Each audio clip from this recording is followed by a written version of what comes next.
Hello, ഇന്ന് ഒരു milk ഷേക്കിൻ്റെ റെസിപ്പിയാണ്. മിൽക്ക് ഷേക്ക് എന്ന് പറഞ്ഞാൽ ചേമ്പിനെ കൊണ്ടാണ് മിൽക്ക് ഷേക്ക് ഉണ്ടാക്കുന്നത്. അയ്യേ, ചേമ്പിനെ കൊണ്ട് മിൽക്ക് ഷേക്ക് പറഞ്ഞിട്ട് ആരും മുഖം ചൊളിക്കേണ്ട. നല്ല ഒരു സർപ്രൈസ് ഗിഫ്റ്റായിട്ടൊക്കെ എല്ലാവർക്കും കൊടുക്കാൻ പറ്റിയ നല്ലൊരു മിൽക്ക് ഷേക്കാണ്. അപ്പോൾ അതിന് വേണ്ടിയിട്ട് ഞാൻ 3 ചെറിയ ചേമ്പാണ് എടുത്തത്, ചെറിയതാട്ടോ എടുത്തത്. അത് 3ഉം കൂടെ ഒരു 100 ഗ്രാമാണുള്ളത്.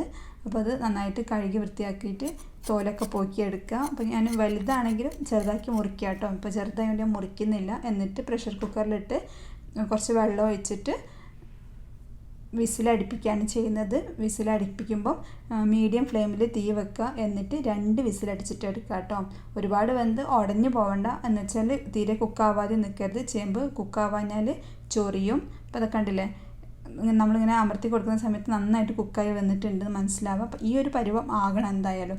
ഓക്കെ, അതിന് ശേഷം നമുക്കിത് ചൂടാറിക്കഴിഞ്ഞാൽ മാത്രം മിക്സിൻ്റെ ജാറിലേക്ക് ഇട്ട് കൊടുക്കുക. ചൂടോട് കൂടി അടിക്കരുത്. ചൂടാറാൻ വേണ്ടി വെയിറ്റ് ചെയ്യുക. വെള്ളമൊക്കെ പോക്കി ചൂടാറിയതിന് ശേഷം മിക്സിൻ്റെ ജാറിലേക്ക് ഇട്ട് കൊടുക്കുക.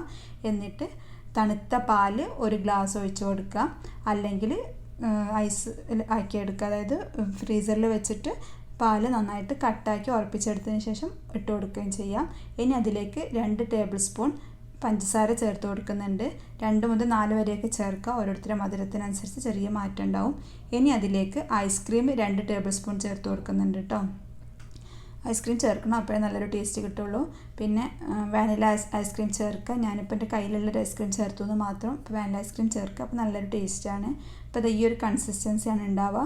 കുറച്ചൊരു കൊഴുപ്പ് പോലെ ഉണ്ടാവും. പക്ഷേ ഇത് ചേമ്പിനെ കൊണ്ടാണ് ജ്യൂസ് ഉണ്ടാക്കിയെന്ന് ആർക്കും മനസ്സിലാവില്ല. ഇനി ഞാൻ സെർവ് ചെയ്യുന്ന ഗ്ലാസിൻ്റെ സൈഡിലോട്ട് ജസ്റ്റ് ചോക്ലേറ്റ് മെൽറ്റ് ചെയ്തിട്ട് ഇട്ട് കൊടുക്കുന്നുണ്ട്. നല്ലൊരു ടേസ്റ്റാണ്. ആ ഒരു ചോക്ലേറ്റിൻ്റെ ഒരു ഫ്ലേവറും കൂടെ വരുമ്പം കയ്യിലുണ്ടെങ്കിൽ ചെയ്യുക, അല്ലെങ്കിൽ ജസ്റ്റ് അങ്ങനെ സെർവ് ചെയ്യുക.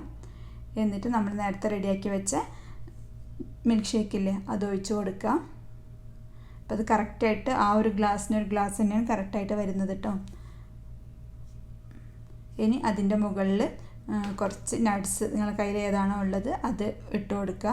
പിന്നെ മുകളിൽ വേണമെങ്കിൽ ഐസ്ക്രീം ഇങ്ങനെ സ്കൂപ്പ് ചെയ്തിട്ട് ഇട്ട് കൊടുക്കുക. അല്ലെങ്കിൽ വിപ്പിംഗ് ക്രീം ഇങ്ങനെ സ്പ്രേ ചെയ്യുന്ന ടൈപ്പില്ലേ, അത് വേണമെങ്കിൽ അങ്ങനെയും ചെയ്യാം. ഓരോരുത്തരുടെ ഇഷ്ടത്തിനനുസരിച്ച് ചെയ്യാം. ഞാൻ ജസ്റ്റ് കുറച്ച് നട്ട്സ് ഇട്ട് കൊടുക്കുന്നുണ്ടെന്ന് മാത്രം. പിന്നെ നിങ്ങൾക്ക് എന്തായാലും ഇഷ്ടപ്പെടും, ട്രൈ ചെയ്ത് നോക്കണം. പിന്നെ ഫ്രണ്ട്സ് ആൻഡ് ഫാമിലി ആയിട്ട് ഷെയർ ചെയ്യണം. ചാനൽ സബ്സ്ക്രൈബ് ചെയ്യാതെയാണ് കാണുന്നുണ്ടെങ്കിൽ ഒന്ന് സബ്സ്ക്രൈബ് ചെയ്യാൻ മറക്കരുത്. പിന്നെ അതിന് ശേഷം ഞാൻ കുറച്ച് ചോക്ലേറ്റ് നേരത്തെ മെൽറ്റ് ചെയ്തില്ല, അത് തന്നെ മുകളിലും ഒന്നങ്ങ് ഡിസൈൻ ചെയ്ത് കൊടുത്തിട്ടുണ്ട്. അപ്പം താങ്ക്സ് ഫോർ വാച്ചിങ്.